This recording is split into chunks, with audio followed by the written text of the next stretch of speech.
All right.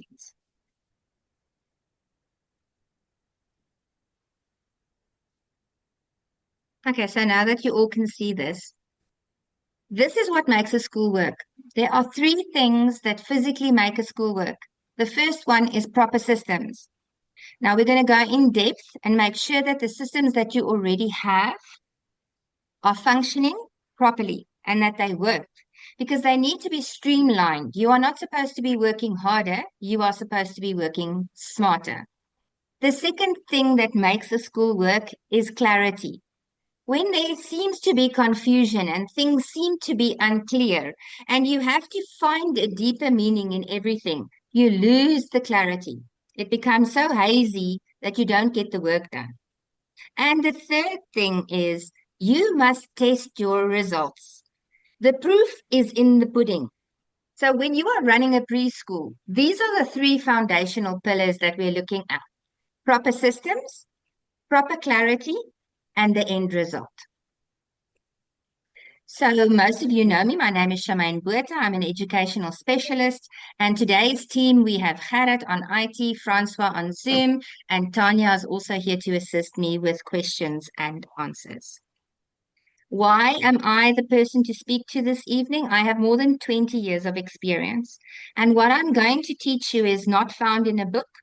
It's found in what I have been able to do in my own schools. I have a preschool called Little Blessings in Polokwane, and I have a primary school and a teachers training academy called EDUX. So it's been proven. We've tried and tested it year in and year out. I started my preschool on the 12th of December 2002. So we've had ups and downs, and we've struggled with a few things. And through this all, we found systems that really work. So when we are looking at structure, first of all, we have to look at communication. Now, you can say, I communicate with my people very clearly. I can promise you, if I speak to your staff individually on their own, they are going to say, we get half of the message, or somebody is thinking that the message was conveyed, but I never even got the message, or somebody said to Jane, tell Peter to tell Paul, and at the end of the day, there was a miscommunication. The other thing that goes wrong at these schools is the professional relationship is pushed. I don't know if you realize that people can WhatsApp you at any time of the day. 2 o'clock in the morning, they ask you to please remember to find the sock that their child lost at school. So there's no boundaries. There's no policy towards communication and relationships. You're allowed to say this to a teacher, or you shouldn't say this to a parent. The next thing is reliable administrative processes. You're only as good as the building blocks you build upon. And admin is your foundation. If your admin sucks, your school will suck. That's basically what it comes down to. Policies that actually work, there are millions of policies, and we are forced to do many of these things and comply with many things. But some of those policies are so archaic, they're so old, they don't work. So this evening, we're going to look at which ones work for us and why we should have them. And then confidence to lead. As a leader, you have to have good time management. You have to understand the needs of your staff as well as your children, as well as your parents. And then you lead with confidence and by example. You can't walk down your corridor and there's a paper lying on the floor and you're the person stepping over it. You should be the person picking it up while other staff are watching you. So these are just a few reminders. So just a reminder at the bottom, please help us by typing in a question so that Tanya can assist you with that. We will be sharing the PowerPoints at the end so that you have that on the group and you will be receiving a certificate as well. So here are the challenges. We're going to talk about this a little bit more. This is just an introduction. In every school, in every business, you must see your school as a business. In every business, there are challenges. These are obstacles that prohibit you from growing exponentially. Sometimes you've grown and then you backslide, and then there's fewer children, and then suddenly there's almost none, and you wonder if you should keep your doors open. And then you have a booming year again, and you have lots of children coming in. But these are the components that are causing challenges in our schools currently in 2026. There's so much more pressure. I don't know if you've realized this. There's so much more expected of you by the parents, from the staff, from the regulatory bodies. It's just, you must do this. This has to be done. This must look like this. There's so many expectations that we lose our way. And it's time to get back to basics. We have to understand why we're doing what we're doing, and we lose sight of this sometimes. So if you are a teacher like myself for more than 20 years, you cannot teach the same way. Even if it worked for you then, and it looks like it's working for you now, most probably it's not. You have to stay in the loop. You yourself have to become tech savvy. You must know AI is not going away. And you can't be left behind, because the children sitting in front of you are not being left behind. Everything is more complex. You have to juggle compliance and trying to keep the parents happy and the teachers happy whilst you are giving the best to every child. You're struggling with all the different ways to communicate, and now there's the Poppy Act, and you must do this, and there must be a signature like this, and can't put a face. All of these things are causing stress and challenges within your business. There's definitely more uncertainty as well. So the boundaries seem to be a little bit unclear. The moment Department of Social Development gave over to Department of Basic Education, everything went haywire. Nobody knew where they fitted in. Normally you were in a specific slot and you knew what was expected of you. Now it is, I must comply, I'm under pressure, I have new policies, I must register, everything all at once. So because of all that interference, the noise becomes so much that you just cannot keep your ducks in a row. And then the last four that we're going to talk about before we start reflecting and seeing how we can solve each one of these. Miscommunication causes chaos.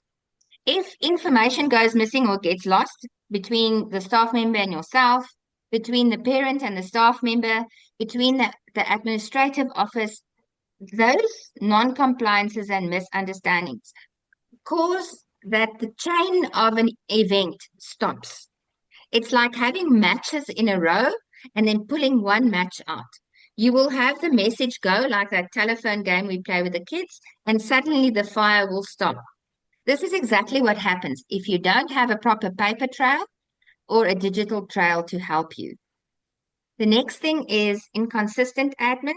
And I know that many of you have this. You have bright teachers that have beautiful admin systems in their class. And then you have a teacher she's an excellent teacher, but her admin is very poor. And then you have a principal that has so many pieces of paper that you don't even reach the child. So you have to find a system that is standardized, that you will use in your school throughout each of the classes. They don't use their own, even though it's very nice. So here we will have to have a group meeting, and you and your staff will sit and you will find one standardized system that everybody's going to use. Why do we do this? Because not all of your staff will be retained forever. They're not going to be there forever. And if the teacher that has a good system moves away, and the other teacher with a poor system has to train somebody else, you can imagine the chaos that that's going to cause. So those frustrations we can sort out by standardizing the way the application form looks, the process, the little recipe, what the lady in the office must do when a new child comes in, what a teacher must do when a new child comes in. All of those things are put into a written format, almost a job description, a step-by-step how to standardize documentation, so that you could just take it and give it to a new staff member that's coming in, or for training with a new staff member. The last two, unclear boundaries. You know, children push boundaries because they want to see how far they can take it. Sometimes I feel that ECD centers do the same. We tend to, and I'm generalizing, not want to comply with what government says, because for so many years we did exactly what we wanted. And the children came out well at the end. So we feel we did a good job. But the boundaries are so unclear that we don't even know if we should comply and if we should push them. So we're going to be looking at the POPI Act when it comes to your documents and WhatsApp communication and photos and videos, and also the labor laws with your staff members. And then the last one that we're going to have a reflection and a discussion on is the policies that don't work. I must tell you guys, this happened at my school.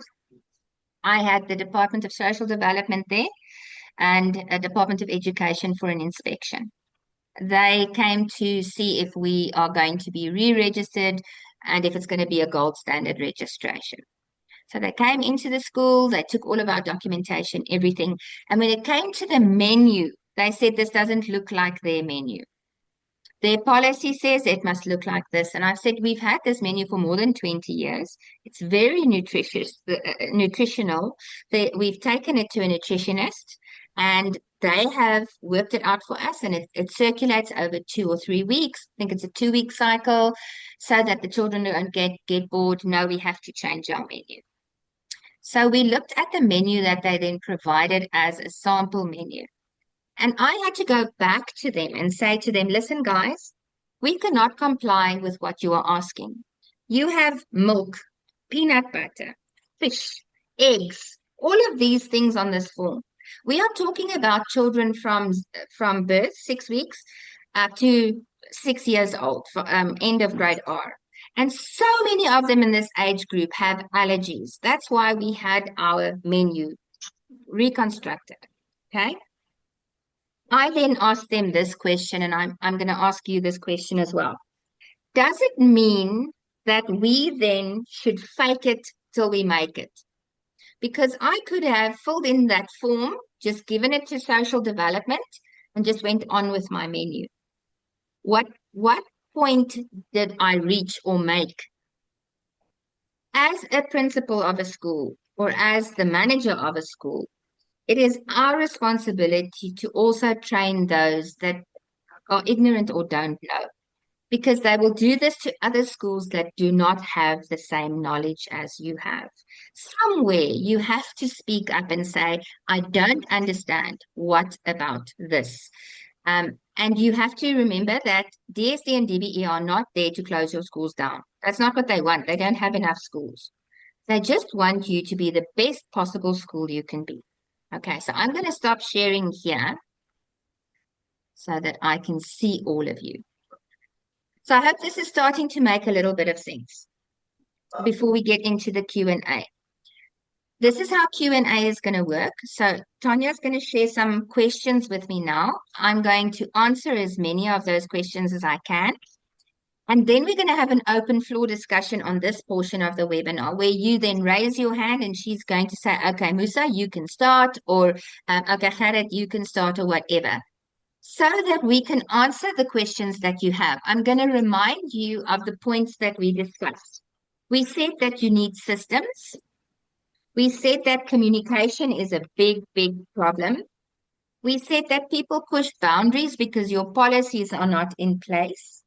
And then we said that all the pressure you are experiencing is taking away your role as a leader because you are just trying to extinguish the fires. You are not getting to what you want to do in your schools and in your admin system and with your staff because you are just trying to put out the fires daily. So let's see, Tanya, do you have some questions for us that have come up? Not one. Not one? No, I was in but I was just please send a question or two. Yeah. She said kind of fake, but she's the only one that had it. Okay, so you now know where the chat sits because you had to type in your name and surname and number. So none of you can say, I don't know where it is. I cannot ask a question. So let's see if somebody can, we need at least 3 questions in there. Let's have them come. Let's see what you have to ask. Or just say a statement, I agree, or whatever the case might be.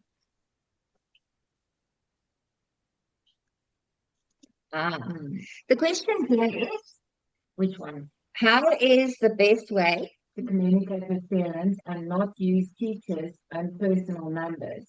Nicolene. Okay, so here's that age-old question. What can we do to communicate with parents without using the teacher's numbers?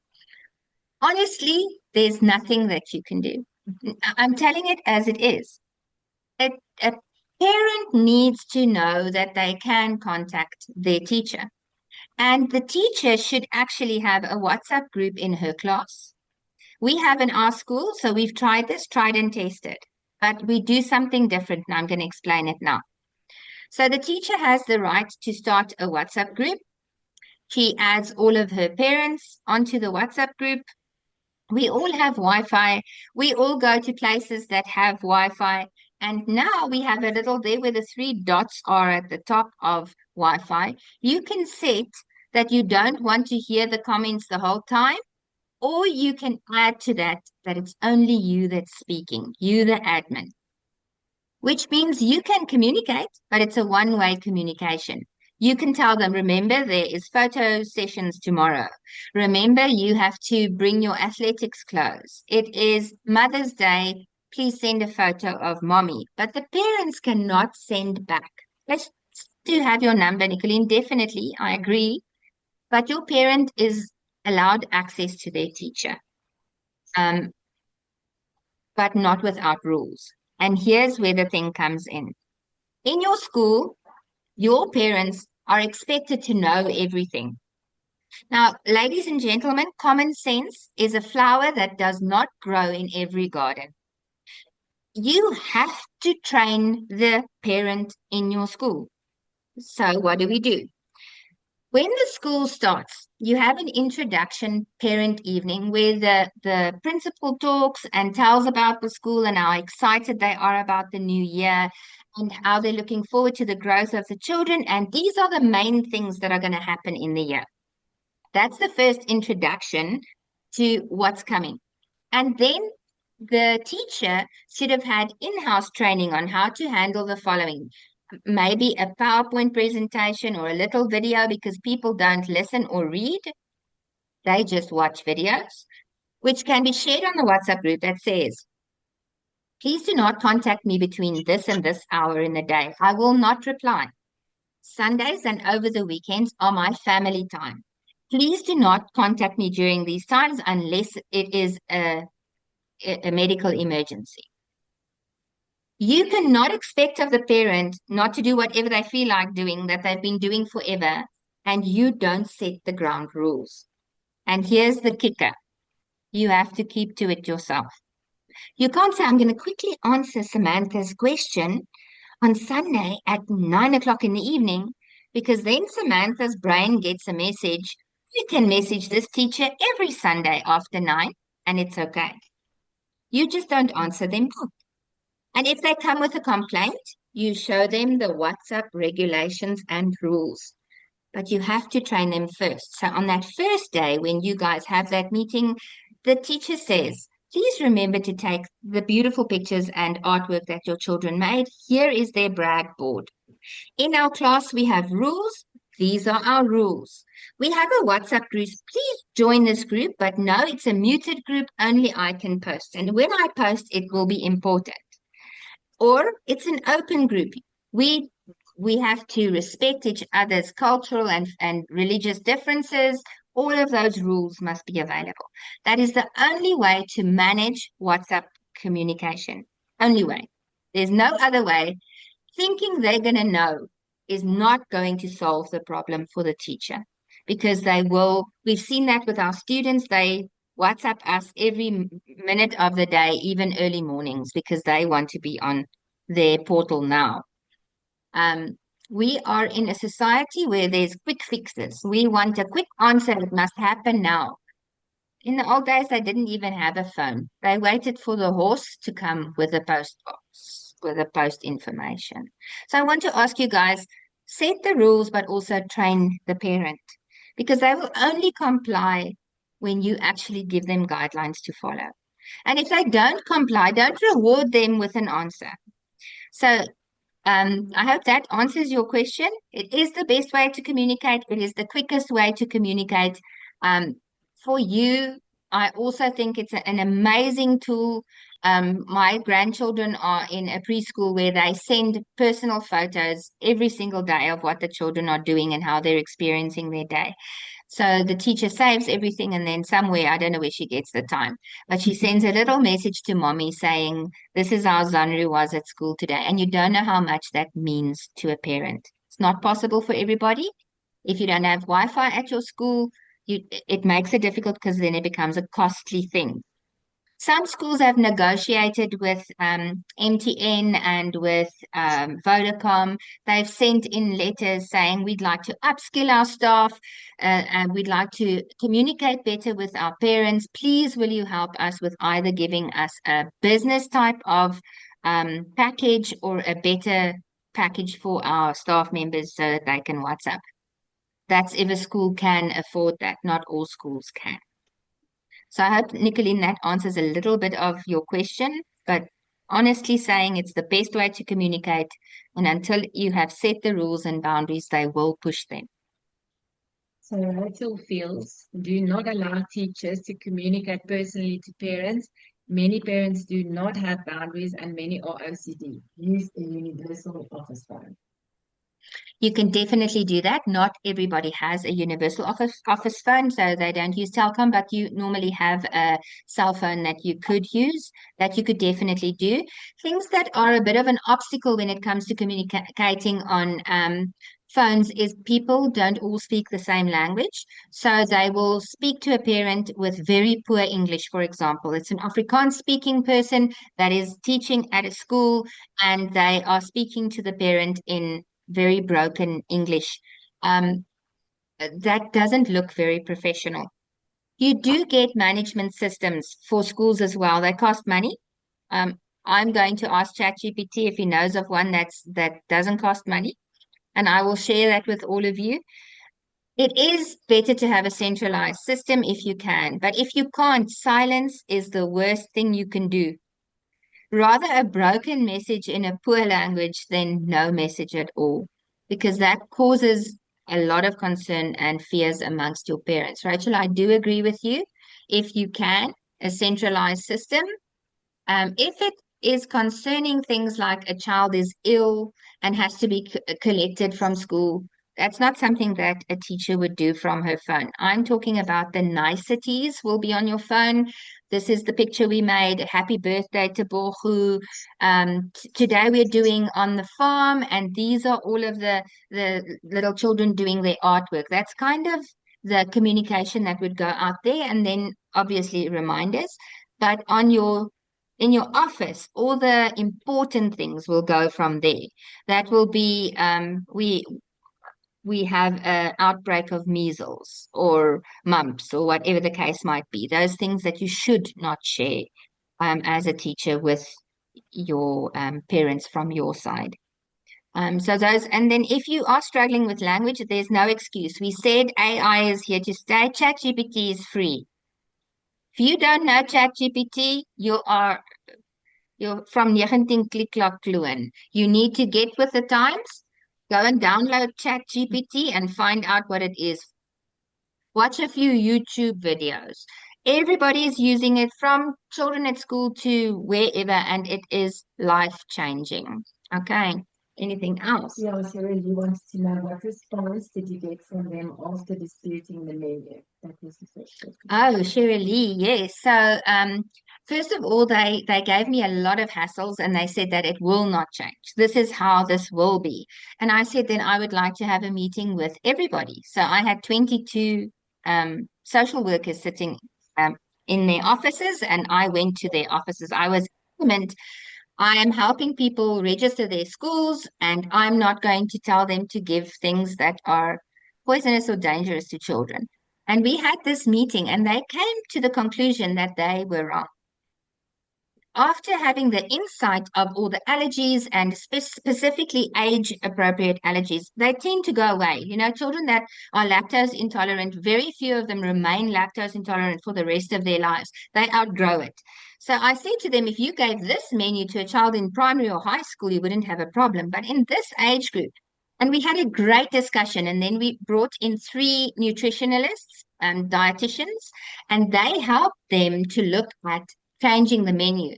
So the standardized menu that now is a national standardized menu came out of a discussion that was a dispute and it was resolved. And that's why I'm saying sometimes you have to be the person that stands in the gap for the schools out there and for the children that you're working with.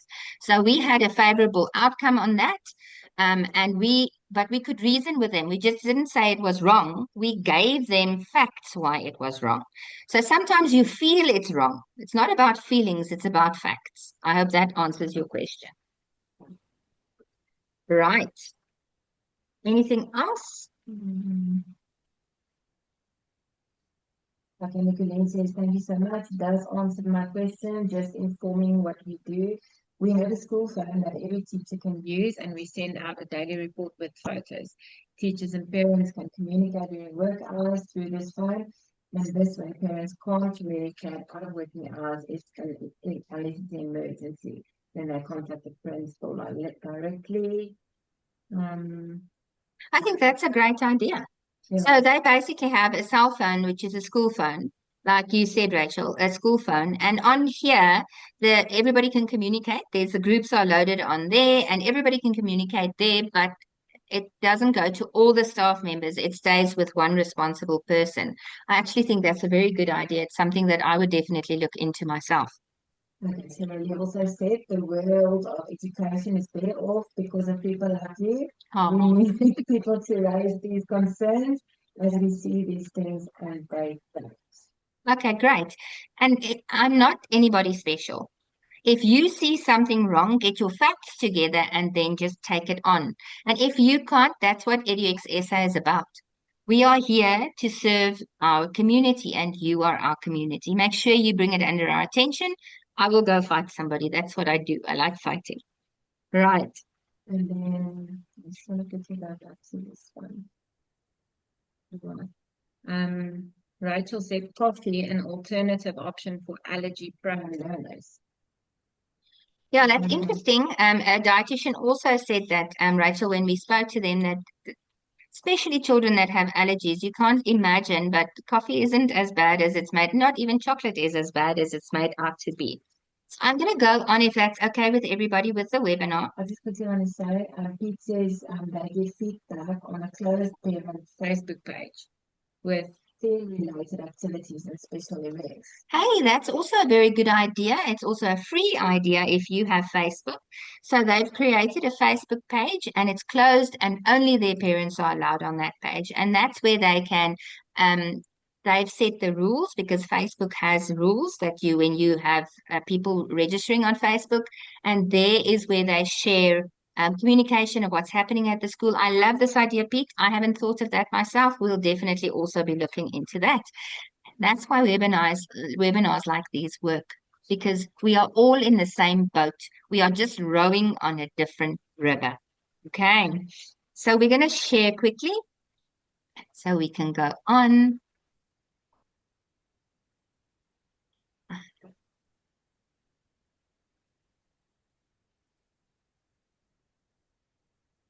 Sorry for the delay. So just a quick recap. Too much pressure.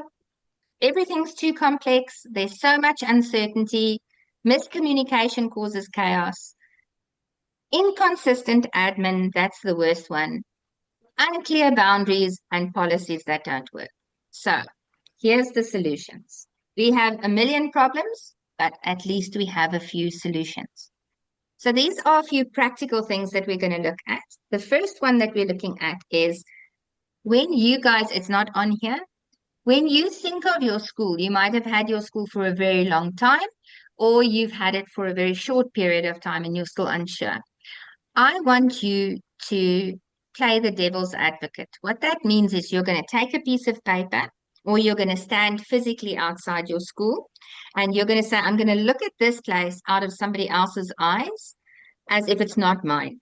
I'm going to judge and scrutinize what I see, and I'm going to make notes of it because you get so used to what you have. You don't even realize that that potted plant has been dead for 4 years. You are so busy with the other stuff that you forget about those nitty-gritties. So, with that piece of paper standing in front of your school as a non-biased person, you are going to walk into the school as if you are a new parent. You're going to see how the receptionist kind of greets you, and you're going to do this on a whim and say, "Can I quickly have a look at your application forms?" She knows it's your application form. She's not going to know what's going on, but you're not supposed to give them a heads up either. And then you take that and you do the whole life cycle of a child. Remember, the child comes with an application form until they are transferred to a school. So go and have a look at the school, look at the notice boards, look at, ask about communication, even though it's things that you know, put in place and have experienced. They might be outdated. They might not even be there anymore, and you thought you communicated that, and you haven't really thought the new life cycle through because things have changed in your schools. So first thing is pen and paper outside your school, look at the life cycle of the learner. And then on another day, not the same day, you take a piece of paper and you look at the life cycle of each staff member. Are they doing what you're paying them to do, or are they doing other stuff? You will not believe it. I did this. I was just so shocked. They brought in new systems which were great. They took away great systems and now they have pathetic ones. We unfortunately are so busy putting out the fires that we don't keep track of the changes. And some of them are good, but not all of them are. Some of the old practices still work best. So I want you guys to think about the two life cycles when you are going to assess your school.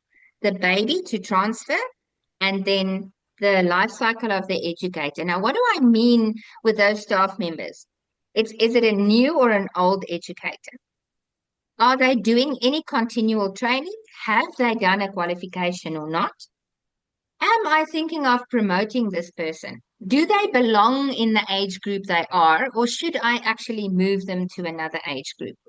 Have they stagnated, or do they just need a little bit of nurturing? So those are the two things that you're going to keep at the back of your mind. For clear communication, I just want to see who is unmuted. Can you guys please just check for me that you are all muted? Mosima, please just mute yourself. Thank you. Okay, so the first one on here is clear communication frameworks. Now, we've already got two new ones that we were talking about, that one phone and a central telephone system, and then also the Facebook page. You could also, I believe, I'm not sure, I'm not so into Instagram, but I do think you could close that as well. Clear communication frameworks, structured channels that prevent information breakdowns.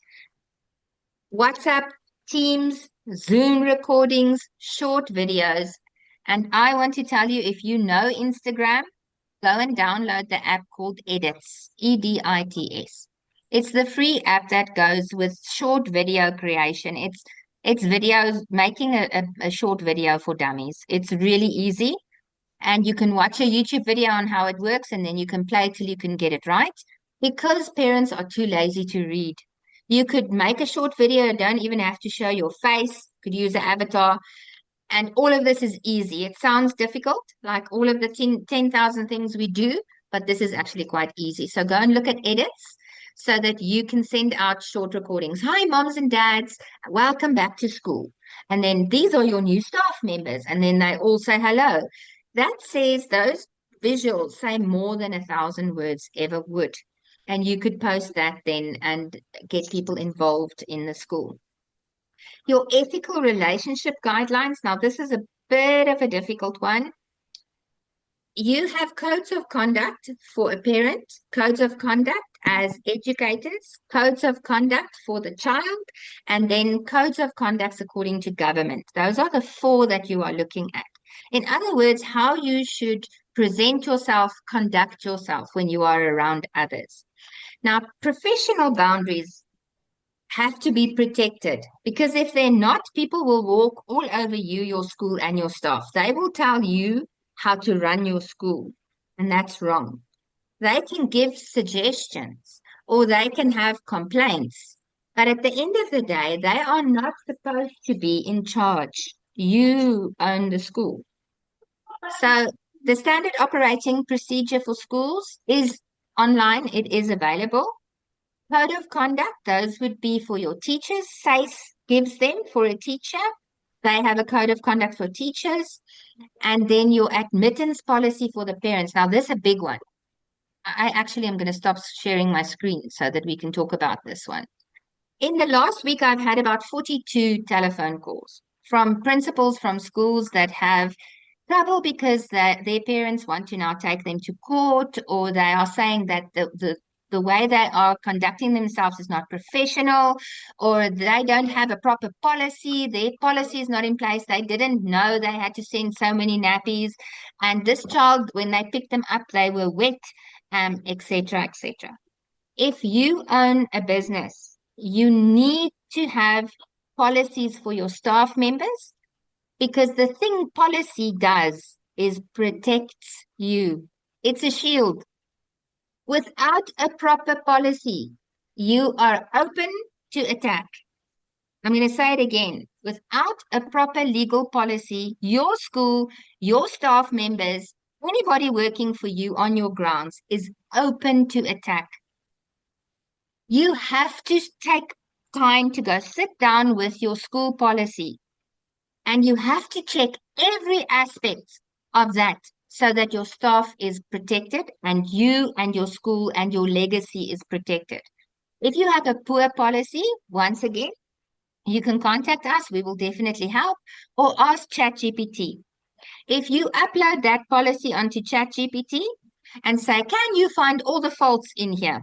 Make it better, make it stronger, a stronger version. It will. And it's going to give you something that you can give to your parents. What does a policy mean? It means when a child gets hurt, this is what the teacher will do. This is what the parent must do. They must sign, and this is the feedback that's given. There's a process. It's like baking a cake.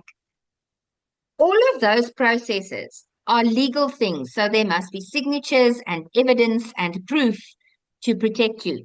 You can't have a child with a big knob on their head because they fell off the jungle gym. Nou, it's throbbing. It's like a lobster sitting here on their head.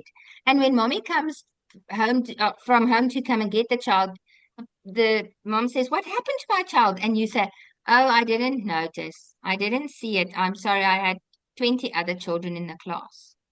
There has to be a policy on what a teacher's responsibilities are in her classroom. She has to observe on the playground. And they have to also be taught. Remember, common sense doesn't grow in every garden. Not every teacher knows what a teacher should do. So you have to train them so that they can take care of the children in their care. That policy will protect you and your school.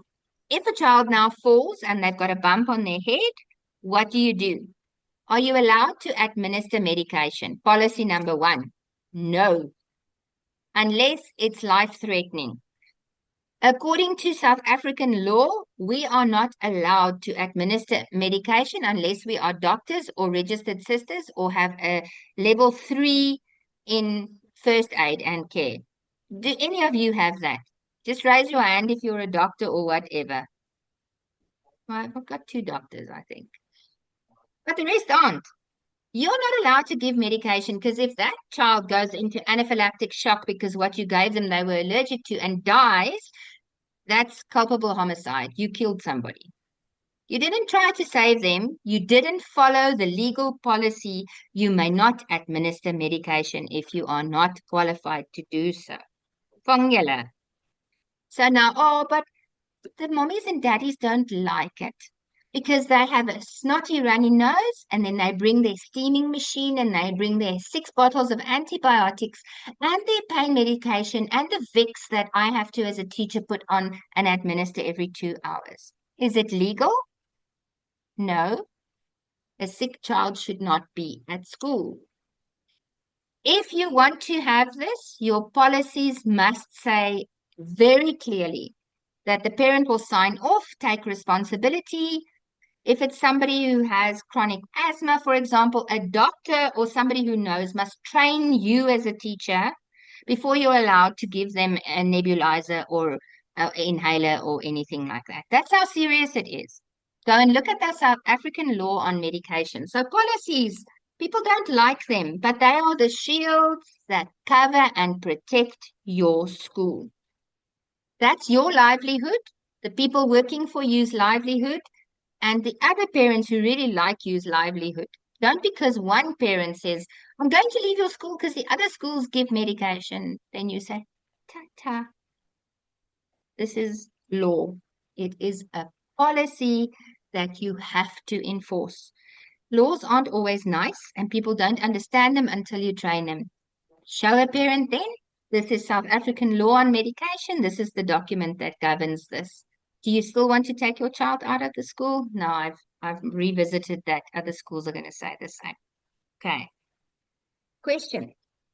Sadly, Mm-hmm. what do we do if one of the parents doesn't want their child to be in the class of the teachers she undermines, and the class is relevant for the child according to the age? Okay, Sally, this is actually a very tough one. Not everybody gets along. Come on, let's be honest. You also don't like everybody that you come into contact with. But there's where professionalism comes in. You must be able to conduct yourself as a professional. I think in a case like this, what I would do if it were me is I would get the parents as well as the teacher and the principal in one office, because then we open the channels of communication. We've identified that you are unhappy. Please help us understand with what you are unhappy. I know I might seem young, but do remember that I am qualified to do this. I've been doing this for a long time, or whatever the case might be. If the teacher then has to reflect and change something, she has the opportunity to do so. If the parent then sees, but I've had the teacher wrong all the time, she might change or he might change and do so, and it's brought under the principal's attention. If more than one parent feels like this, the principal should know, because then they either have to train that staff member so that they can handle situations and what they're doing better, or they can support the staff member and say, I'm sorry, but I don't agree with you. This is our policy.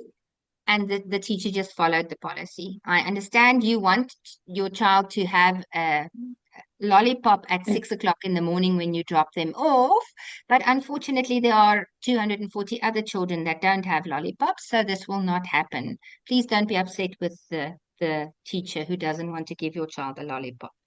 Sometimes just venting it, just opening it up and putting it out there as a parent to the principal saying, listen, keep your eye out on this teacher, makes the parent feel safe. Somebody's looking out in my interest and my child's interest. In some cases, the teachers are actually at fault. What they're doing is wrong, and they might have an attitude. You're going to have to observe your classes, and that's why we do those spot checks every now and again, just to go see what's happening in the class. You might think it's all sunshine and roses, but everything is falling apart in that classroom. As owner and principal of your school, pop in, go sit in the corner, listen what they're teaching, look at their planning. Are they teaching that today? The teacher doesn't even know what she's teaching. Why? Because she didn't plan properly. So you're going to have to observe your staff members and reward them if they're doing well. Any time off, it's like kids, a McDonald's ice cream or a pencil that says you're the best teacher changes the world for these people. Okay. We have a question back to the medical thing. Ja. Mag ek hom na vertel? Yes. Is dit 'n mediese register waar die ouers voltooi en die tye wanneer hulle gestoor en medikasie toegedien moet word en hulle teken daarby? Is dit verkeerd? It isn't 100% wrong. That's at least step one. But the question that I have is who trained the teacher to use the nebulizer? If a medical doctor or a sister did not train the teacher is not allowed to do it. I must tell you this. I watched the program the other day. This is just for fun. This lady comes into the office and she says to the doctor, to the doctor's rooms, I have a very bad asthma and I can't breathe and my inhaler is not working. And the doctor says to her, Ma'am, have you used it for a long time? Yes, I have. Do you know how to use it? Do you think I'm stupid? The lady says. And he says, just please indulge me and show me. And she goes, that's exactly. Sometimes you have the right tools, but you're using them wrong. So when it comes to the medication thing, that is a good step in the right direction. Sick children are still contagious. You're going to have sick children in winter constantly. If you have them with runny noses and stuff and they don't stay home, and if they have a fever, they may not come to school. You don't, after COVID, you guys should know. We'd never ever want to go back to a total shutdown. And we don't want to see our children sick. So those contagious diseases, those things that, it's a virus and bacteria, and it's going to be contagious. Those children should not remain at your school. Okay. Nicolena has more or less the same question. Are you allowed to give medication if the parent had it already measured up and give a written better data sign? I think you already answered this one. Yes, you can actually give it, you can administer it, but you have to then write, and you have to have somebody standing next to you that also signs. So it's two signatures. And then if the parent measured it out, they take responsibility and sign it off. But if it's a nebulizer and things that they must inhale and it's chronic medication, you need training. I hope that makes that quite clear. Okay, so we're going to have to move on. Right, so just quickly or something. Okay.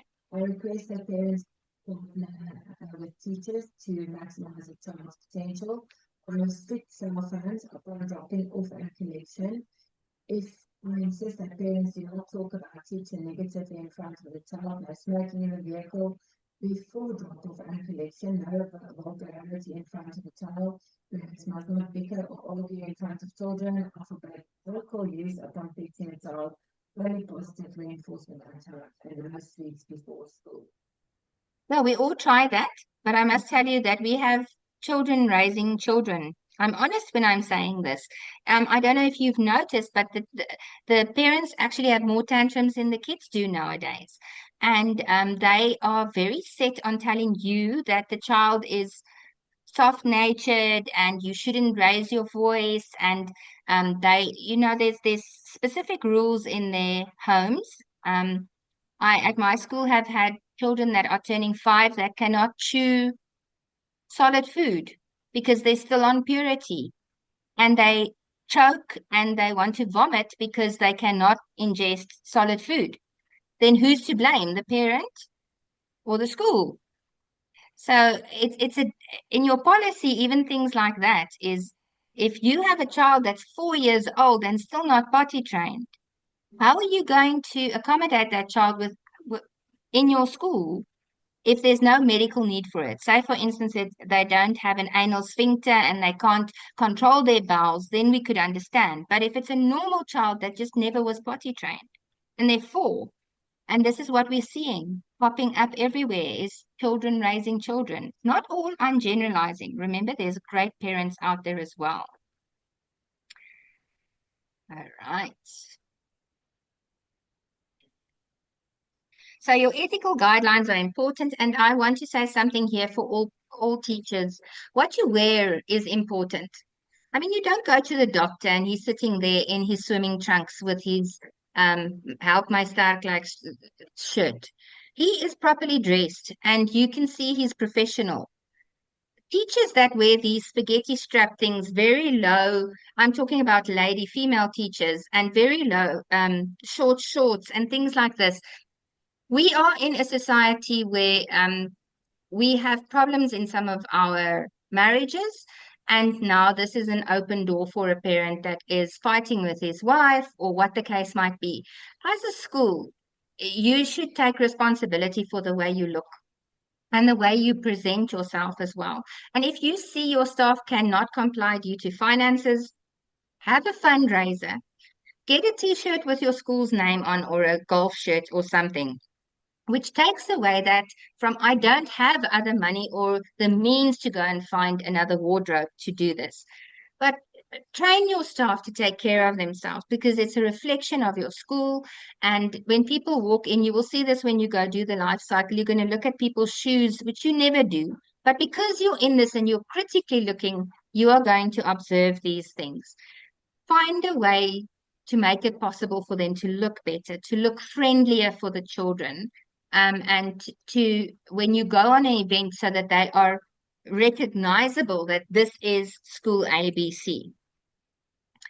Reliable admin structures is the foundation of everything we do.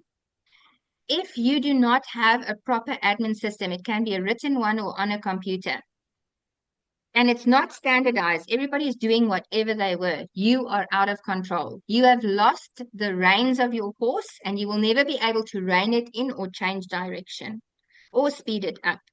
So if you want your school to grow, you're going to have to go sit with all the admin documents you have. Make piles of this still works and it works very well. This needs to be amended and this sucks. This really needs a lot of work, or it's omitted and it's not present. We have to go and take an inventory of what we have and what we need. So I am also going to send you a list of things on the group so that you could just have a checklist just to make yourself aware of, oh, I didn't think of that one. And that's why it's good to have a buddy system within schools where one school either adopts a school that's a little bit, um, how can I put this, more rural and not so developed, and they work together. The one uplifts the other and also reminds the one that knows everything that they have to keep the standard high. So a doctor school is a great system. We've been doing it for years, and it really causes that the standard that we then use is much higher. Policies to protect you, as I've just explained, it has to be tested and tried. Not everything works in every setting. What works in Durban might not work in Limpopo. The type of people and the people that you are working with, what works in a Muslim Indian school might not work in a Christian Caucasian school. So it's not just about race. We have multiracial people with mixed religions and strong beliefs and a background of upbringing. Your school must cater for all of that inside your policies. If somebody says they're not allowed to celebrate, um, for example, it's against their belief, they don't celebrate their birthday. But you are celebrating their birthday. You are going into what they are not allowing for their children. So you are infringing on their rights and their children's rights. Then that child should not be in your school. You should have, when they applied with the life cycle, told them this is our standard procedures. We do celebrate this. We have I'm just giving a background, a Christian background. We cannot assist you. Or your policy must be an open policy. Every school's policy will differ, and that is why you can't pay somebody to write your policies. Because a policy must align with your beliefs, your practices, what your dream was, your mission, your vision, all of those things. And that then it will protect that. Otherwise, if say for instance, I'm a Christian school and tomorrow government says no more Christianity in your school. If it's not inside my policy, that this is what we believe. Government has a legal foot to stand on. They can stop me from teaching a Christian curriculum. But if it's in my policy, they have to now approach this differently. And you've made it much more difficult for them to take it away. That's why I'm saying reflection, go back, look at policies to protect yourself and your staff, and make sure your structures are sound and solid. Rachel said you must have a staff uniform policy, and then Pete said we have a daily color code, e.g. blue on Monday, comfortable to working with an apron with enough pockets. Uniforms is a very expensive exercise when you have a big staff like 25 plus. And I agree wholeheartedly with that. But we all have the ability to fundraise, and everybody has a denim in their, denim pants in their cupboard. Some of them actually look like the younger people that bears attacked them, but that they do have normal ones as well. So what you're going to do is look at a t-shirt or something that you could get a price on, and then you are going to start raising funds for that specifically. Set a target, sell cupcakes, do something special, have a special evening, get the teachers involved and say, this is for uniform for all of you, for like the suggestion you had, these 5 days, different colors. So we're going to need 5 t-shirts, and you're going to at least need 2 denims that you can wash and then put away. This is the budget we're looking at per person. See if you can find a sponsor. If you can't find sponsors to help you with this, so with a logo, set total or engine or something on there, if you can't find that, try and raise the funds. It doesn't have to happen in 1 month. You can say in the next 6 months, our target is to see if we can raise enough funds to at least have 2 or 3 t-shirts that we can match and use.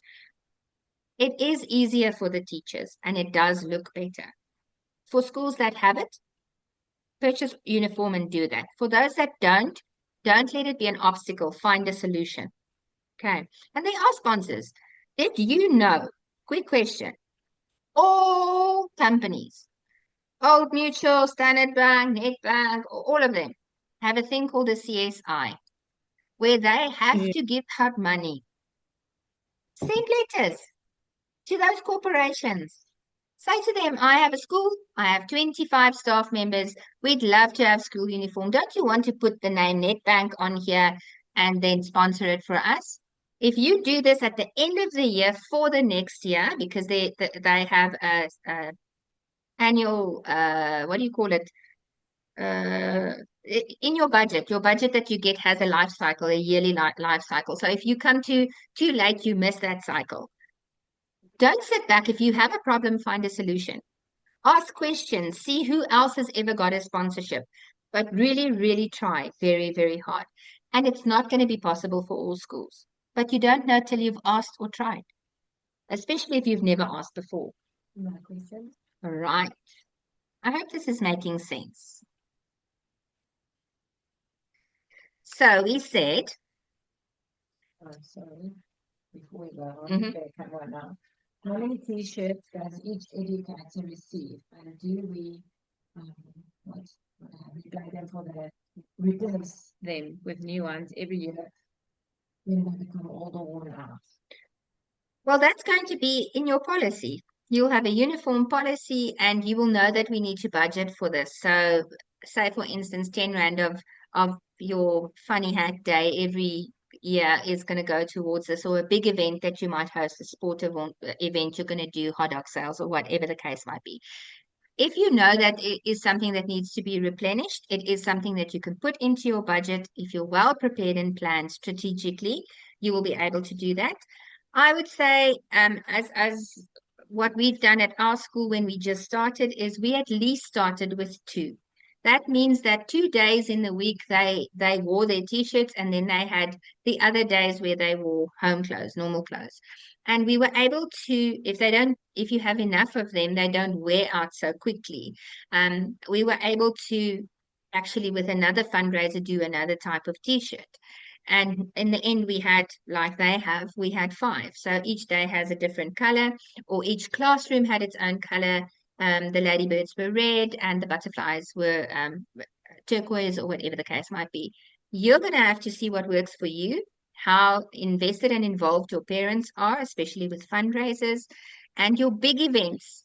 You know this is going to cost money. So athletics days, um, and year-end concerts, those 2 things you can make money in if you ask entry fees. Instead of putting that towards something else, rather use that budget then for the new year.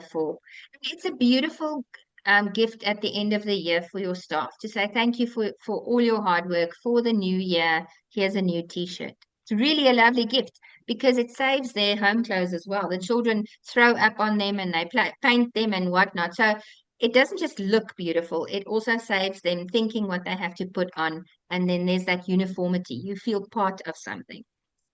Right, so feels, please do not give staff free uniforms. They must have responsibility. Then they will be vigilant of the uniform. They and you must split the cost. Some schools do that as well. Um, for me, it's quite difficult, and it's also quite clear that schools do things differently. It's systems that do work. I've also learned, even if you give something to somebody for free, they normally just come back and ask for it for free again. But if they work for it, and that's why I'm saying some of them really don't have the financial ability to split it, but they can have the responsibility to generate the funds. So they'll be involved in the fundraising. Our teachers dressed up like ladybirds and bugs and butterflies, and we gave out flyers for our Save the Rhino project, and every child made a beautiful rhino artwork, and we had a art exhibition with cheese and wine and coffee and whatnot. But the teachers had to take their Saturday to give out flyers, to invite people, and they raised a lot of money. And that's why I felt it was okay giving it to them. They took their weekend, their time, and that was the input that they were able to give. If they didn't give financially, they gave of themselves. Okay, do you guys help your staff members at the beginning of each year or the end of each year, where you give them a folder with all the policies and the how-tos in? Because we all forget, we're human. So to stop that confusion that is there, that staff protocol confusion, when this happens, you report to that person. When this goes wrong, this is the person to resolve it. You might think they know, but they don't. So what we did is we designed a staff training manual. We can now use this for new staff members that are inducted to our school, or we can use it for old staff members just as a refresher course. So we have a good day together when the children are not there, and we do worsbroodjies, and we just spend time looking at how we can improve the school together, what worked last year, what really didn't work last year. And we have this thinking scrum. We have a brain dunk where we dunk everything in one container. And with this, I also give them that manual. They have to go through it and they sign at the end of it to take responsibility that they have now acquired the knowledge or reacquired the knowledge. Just like the first aid course. Doesn't help you send your staff for first aid training, and 4 years later, you think they are still qualified. Doesn't work like that. Those things are renewable. You have to refresh them constantly, and they are compulsory. You have to have enough staff members that are able to do first aid and fire safety. Kan hulle daai net vir my sagter sê? Sorry, we just have soccer in the background here. Right, so the next thing is emails are great, but if you do bulk emails and you didn't say that this person on the other side has received it, you sit with a problem. That problem is you don't know if the message was communicated. You really need, for very crucial things, for parents to sign for them. So what we normally do is at the end of the day, parents would sign the children out to say that they collected them, or transport would sign them out to say that they collected them. And with that, the letter that has to go is also signed for, or it has a tear-off slip that says, I've read it, and it comes back. Some communication needs a notification and a proof that you have received. So not all of your letters have to look like that, but do make sure that you number them and you keep a file with communication. If a parent comes into the office and says, I heard there was a letter that went out last week, I didn't get it, then at least you can go look at the date and the letter was about uniform and you have it. Instead of trying to flounder around, trying to find what the communication was that went out. So centralized systems, on that thing that I'm going to send to you, you'll find a few of those. Emergency information by the department and fire safety and all of those people, they require that you have access to who the child is, what they're allergic to, who their contact is, who their backup contact is. So every child in every classroom, no matter if you have 5 or 2 or 50 children in your school, should have a portfolio of evidence, a file with their information. It's not just in the office. That one is by the teacher in the classroom. So if, say, for instance, the lady in the office has locked her door, just an example, and there's an emergency now, nobody can have access to that. There has to be a follow-up place, and it's always in the portfolio of evidence that is with the teacher, and it must be easily accessible, alphabetical, according to the class list and numbers, whatever the case might be. In the case of an emergency, you need two places where you can find information. Some people say that communication is a mechanism to manage what parents know and what they do. As I said at the beginning of the training, if you don't train them, they don't even read it. But if you train a grade RR, for example, parent, what the curriculum is going to look like in grade R, and that's why school fees are more expensive, or that's why they now are going to have this type of homework. That parent is more willing at the end of the day to do the extra homework than if you keep quiet, because they're just saying, these children are much too young to have homework. No, you don't understand. Homework means I'm going to hop on one leg from the front door to my bedroom and count how many hops I hopped. That's homework. It's an introduction into things I have to bridge from school to home and from home to school. So you're going to have to understand that communication is a great tool and a great mechanism, but without the training behind it, it means nothing. Get people involved. We did training now for a school where we went in and the parents paid 100 Rand each. They came and we had a great workshop with them where we physically explained why your child doesn't have to make 10,000 worksheets, why it's better for the child to play and what happens to their body. And after that, the school reported that parents didn't bother them, that other schools have 40 worksheets going home every week, and these can already read, and those are doing um, fractions. It's insane what they're doing just to compete with each other. So, what I want to say to you guys is don't compete, do what's right. If you take two preschools and you put them next to each other, it's not a bad competition to have. I know people think it is, but it is not. Because every school will try to perform optimally to their best to keep and retain the children that they have. If those schools are far apart, they have nothing to do with each other and there's no competition. But it should be a healthy competition. You are not supposed to be competing with the child and what the child can do. You are supposed to be competing with the training that is age appropriate and putting play first. If their body is not in place, their brain cannot retain information. So 1,000 worksheets means zero. Playing outside and with water and sand and tree leaves means more. So get your staff trained so that they know this. Right, we are almost there. Solutions, a centralized communication system, as we all said, give it names and dates.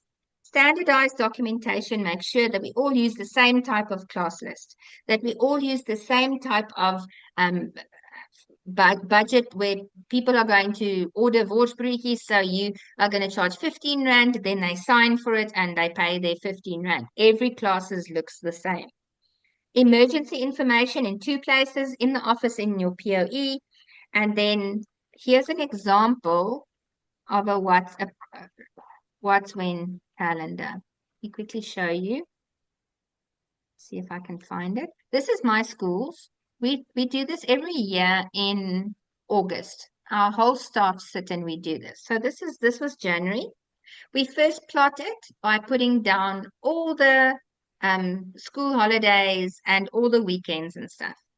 And then we plan according to this with what the theme is going to be, what you're going to have. So this is where we are now. We're on week 3, preparing for Jesus Loves Me Day. That's Valentine's Day. Our grade R's have a different topic. They're happy at school.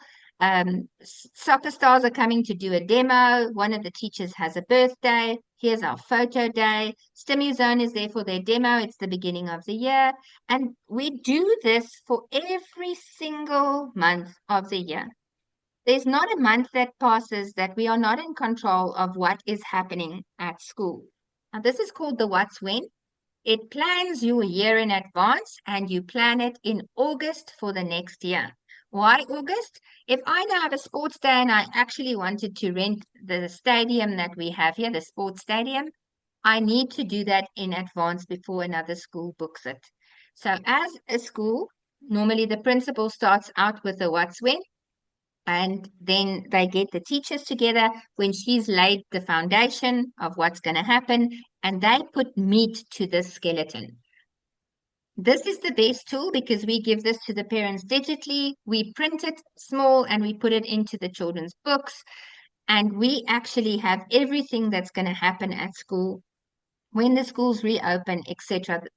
The WhatsApps just become a reminder because it is already all there for them for the entire year. Hope that makes sense. Do you have questions about the what's when? Nothing. Right. How much time do we have left? We're going to go on with this unless you have a question. Anybody?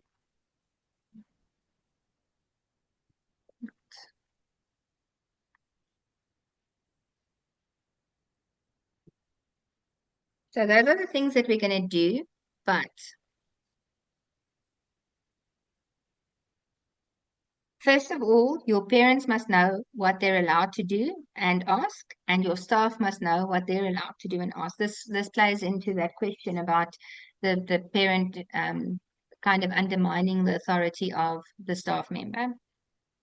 If your professional boundaries are very clear for all the parties involved and there's good interaction and good communication, you catch more flies with sugar than you do with vinegar. So being nasty makes that you lose the parent. If you are nice when they become more reasonable, you actually have better interactions with them. Parents do look at dress code. They look at how a teacher speaks and conducts herself. They look at the tone in which WhatsApps are sent and the language which is used. And they also look at, you expect me to follow rules. Are you following rules? And because of things like ChatGPT, they ask ChatGPT, is a teacher now allowed to say to my child, you have to sleep now? It is resting time or nap time or whatever. And then they come with all these very clever answers why it shouldn't happen. And then what do? Everything we do is in the best interest of the child. It is our school policy that children will go down for nap time between this time and this time so that they can rest, their brain can reboot, and they can be refreshed so we can go on with the day. No fights, no hassles. What did I do? I used my shield, our policy says. I also spoke professionally. Everything we do is in the best interest of the child. It's the way you approach things that will be if you resolve it or it becomes an issue. The way we speak sometimes is misconstrued. My brother-in-law, when he types on WhatsApp, he uses exclamation marks. Keep on saying to him, don't shout at me. I was taught an exclamation mark is when you are screaming. Don't scream at me. I don't like this. It rubs me up the wrong way. Maybe something as small as that is what's ticking your parent off or your teacher off. Try and identify where the professional boundaries are not being kept so that you can work towards a conflict resolution. There must be a mutual respect. Frameworks that honor family. We have to understand that if this family does not watch movies with witches in, it's against their beliefs. We cannot, as a school, show Liva Haxie, even if she's a white, friendly, cutest little witch on the world. In the interest of what this family needs and what you promote at your school, you have to be careful what you put out. So check your areas. If you're saying you're a Muslim school, um, I'm referring, but you don't eat pork, according to what I know. You're not going to have pork meat in your school everywhere. If you're saying you're a Christian school, reflect again. Go and have a look. You're not going to have Satanist symbols everywhere. So, mutual respect. The parent will respect you more if you keep to your word, and you will respect them more if they treat you with respect. But respect is earned. Don't put things there that cause an obstacle in their families. Communicate things in writing, then there's not he said, she said, maybe they said, and she had something to say as well. Keep evidence of communication so that a parent can't come back and say, I didn't hear that, I wasn't aware. Make sure you have proper communication evidence. And then conflict resolution, always bring in a third party. Don't let two parties try and resolve something on their own. This causes the conflict to be bigger or the story about the conflict to be bigger than it should be. If a third person comes into the works as a neutral party, somebody it's not in their best interest to have a right or a wrong, conflict is resolved quickly. People pay thousands of rands for conflict resolution because we are not the same. Our love languages aren't the same. The way we interact, what we think, the languages we speak aren't the same. I might be thinking in Afrikaans and the words are coming out in English. So we sit back, we give it a cool off time when it comes to conflict. And then we have a third party person coming in and we sort out what's happening right there amongst ourselves. And that is the best way to resolve any conflict is not too quickly because you have to think about it and you can make notes on it so that you don't go and fetch the biggest old cow that's already been buried 7 years ago out of the ditch to be part of this conflict. Okay, so that's important. Streamline schedulings. Oh, principles. I have a whole webinar that I'm going to be doing that I did with my staff on time management and how you can achieve the goals you set. I've noticed this myself. If you can do yourself a favor, I have quite a few of them. I bought some of these books, these little big A4 books, and I made one for every one of my businesses. I do a brain dump in this every morning. It takes me 10 minutes. I never did this before in my life. I write everything I can think of that I'd like to do, have to do, must do, want to do. And then I start doing the smallest, easiest tasks that I can do now as quick as I can.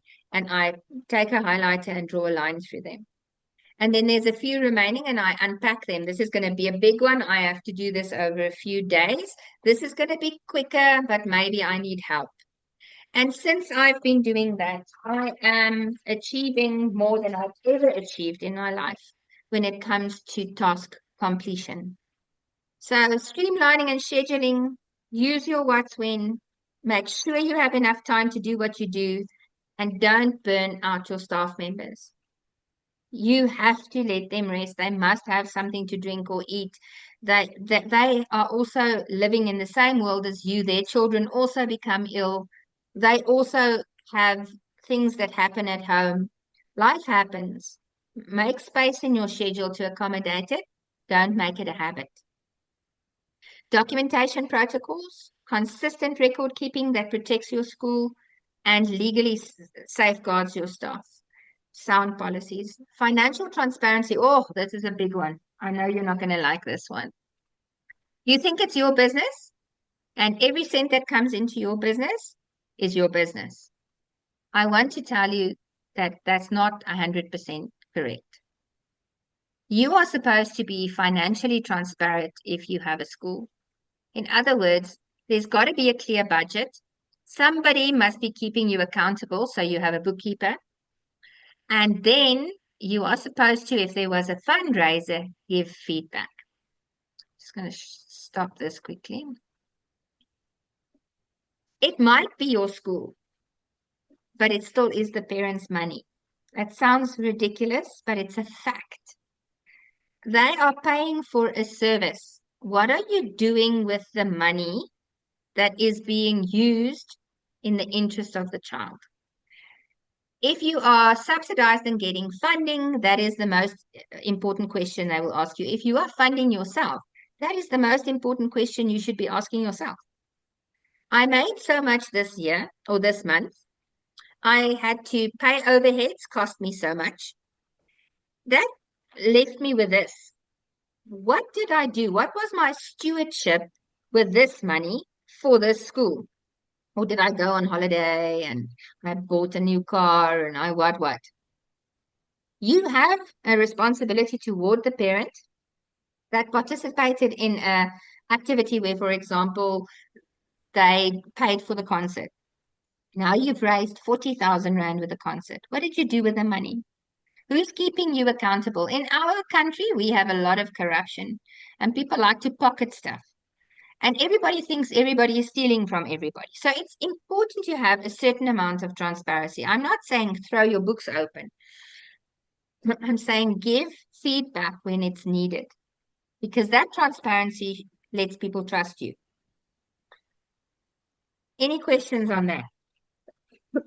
Sorry. Questions about, can we include this in the final notes? What's when? Can you send that? I will send you an editable one. You can use that. And then so really wants to know, is the what's when the same as the year planner?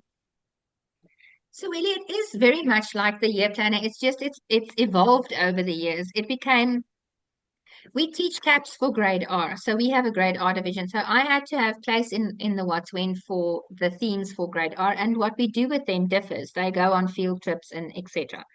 With the little ones, their themes also differ. So we put both types on our what's when, and then we also realize that if we don't keep ourselves accountable, we would normally not put in. We have a parent meeting coming up. Please remember to write your anecdotal notes. That's a reminder for staff that we put in that you'd normally not have in a what's when. But for our school, having one document where everything was on just made it so much easier for us to manage. You know, we have so many systems and so many documents, you don't even read them at the end of the day. So that would be my answer to you is it is definitely a year plan. Tells you in detail when the year is going to stop and the curriculum stops per term and when report cards must go out. All of that is in here. It's just a little bit more meat on the bone, if you can understand what I'm saying there. Rachel says there are editable year planners on Twinkle. Yes, there are a few editable year plans on Twinkle. There are so many free apps for teachers.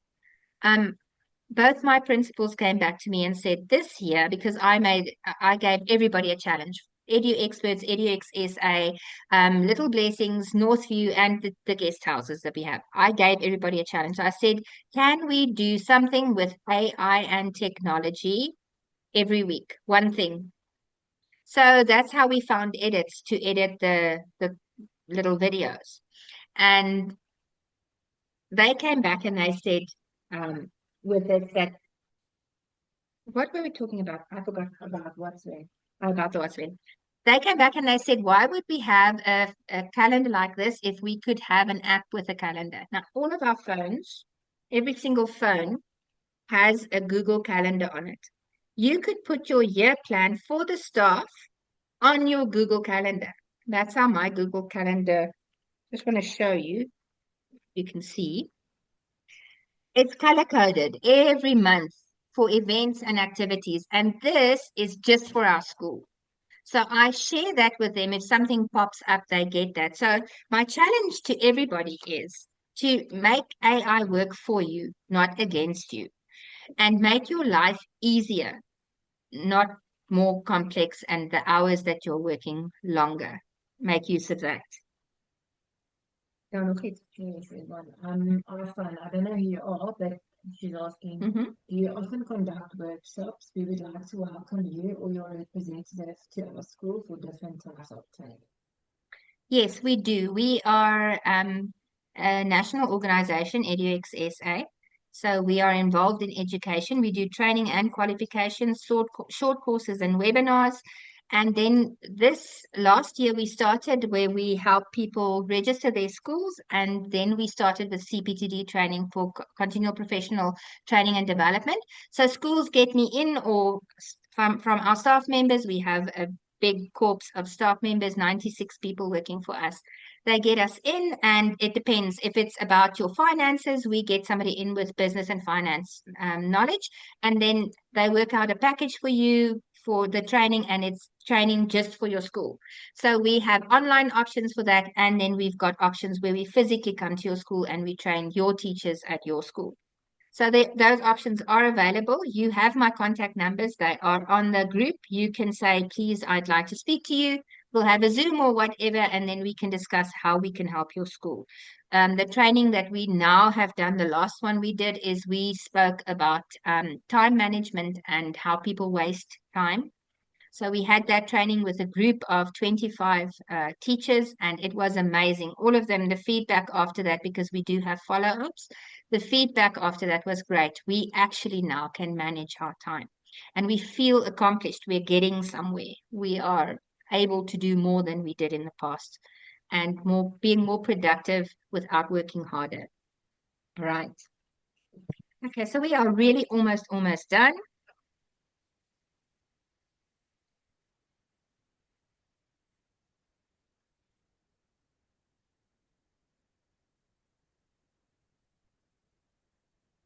In everything you do at your school, these are your focus areas. I want you to think child safety first, because that's what the whole Children's Act is all about.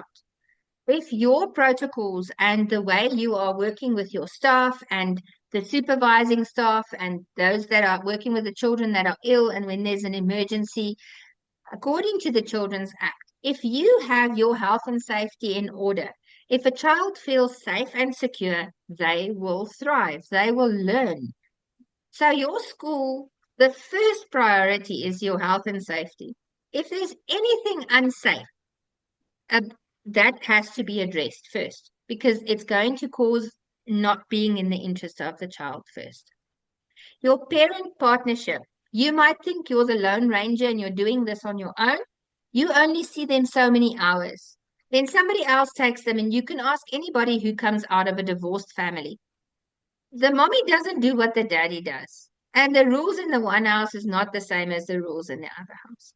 Your parent partnership will make or break your year. That participation you get from your parents will be great to contribute towards fundraising. It's going to be great for them because they are going to participate openly and talk about your school in a good manner. But train them. That doesn't come without training. They must learn to bridge from home to school and from school to home in the best interest of the child. Support your staff. You have to be there for them. They can't be overloaded. You have to distribute the work fairly. You have to say, I am so proud of you, and send a little emoticon heart when somebody does something nice because our love languages differ. So some need words of encouragement, some need a gift. Identify your staff's love languages. You'll get more out of them. And then give in-house training constantly, like the webinars and things that you are allowing your staff to do like this now. If there are grievances, go through the right processes, then they can see you are protecting them.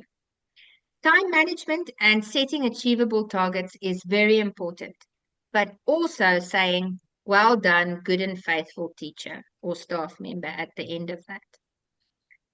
And then your management.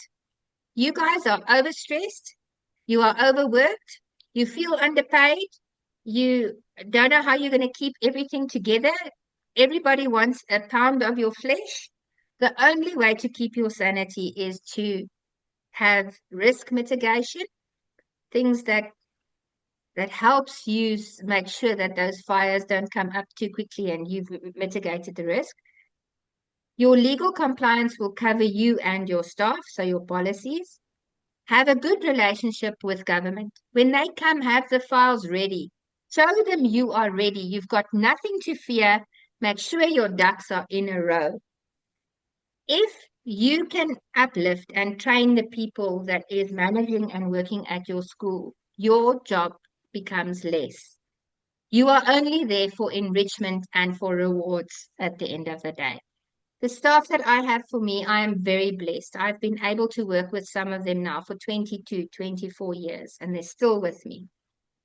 I was able to send those people to do training. So some of them came in as cleaners, and they now have their ECD level 5 and a lot of certificates, and they've done lots of workshops.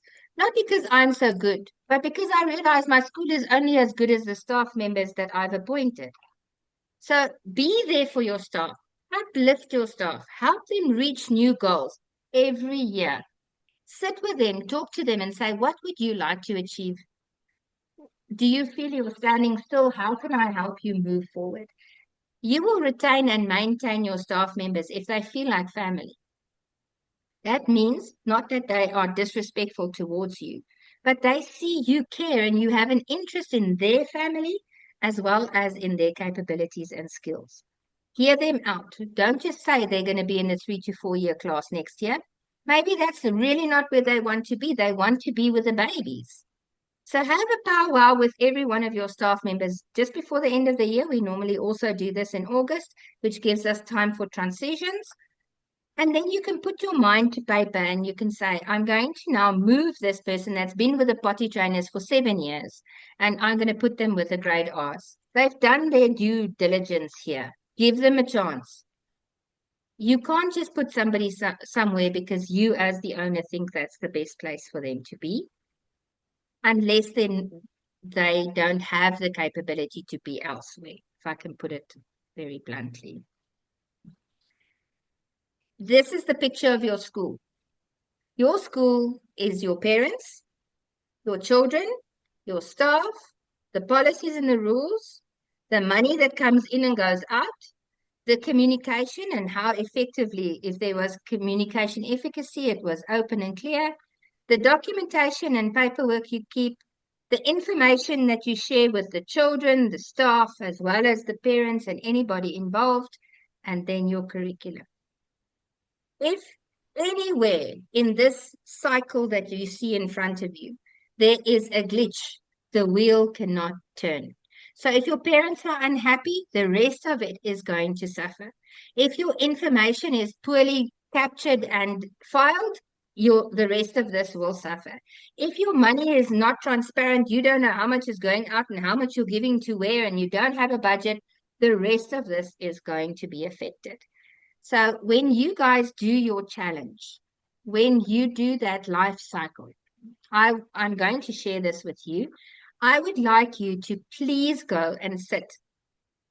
Identify areas in this cycle that I've now discussed with you that's not working.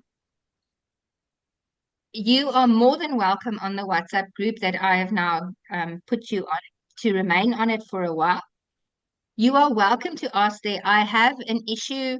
I'll send my email address. You can send me an email. And from my side, I will try very, very hard to give you the correct information. So it's an open door for you to make use of. If your school is in need of something and you need training, we will get the right people to you.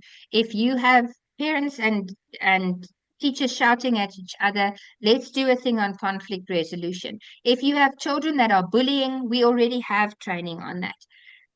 If we can identify through you the problems that you have, step by step, we can help eliminate that so that the wheel starts working again. Okay. Do you have any other questions? Not. All right.